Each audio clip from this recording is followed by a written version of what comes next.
Thank you for tuning in to Ashley University. This video is going to walk you through the network connection process of connecting to any one of our ANY products. The first thing we'll want to do is open our network connections inside of our PC.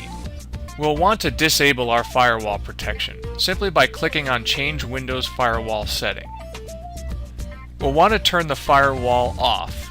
The second thing that we'll want to do is come into our network connection and disable any secondary wireless, as this may interfere with the communication of your ANY product.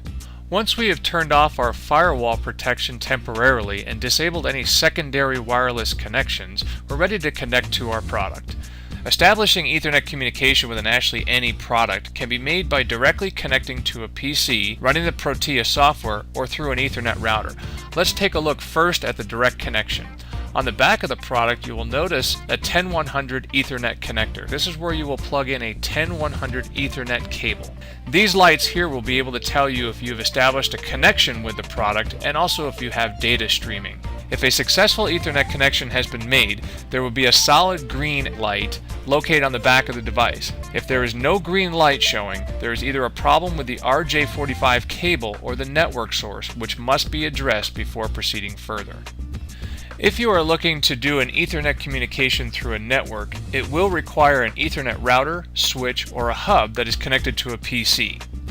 When you've connected to the product, Ashley ANY devices will auto-detect and adapt to either a straight-through pin-to-pin or crossover Ethernet cable. There's no need to assign IP address to Ashley ANY products used with a PC or network router. The router will assign IP addresses to each product automatically. Now let's take a look and see what the network will look like when you have established successful communication. On the left-hand side of this page, you will now be able to identify any products that have been established in that network connection.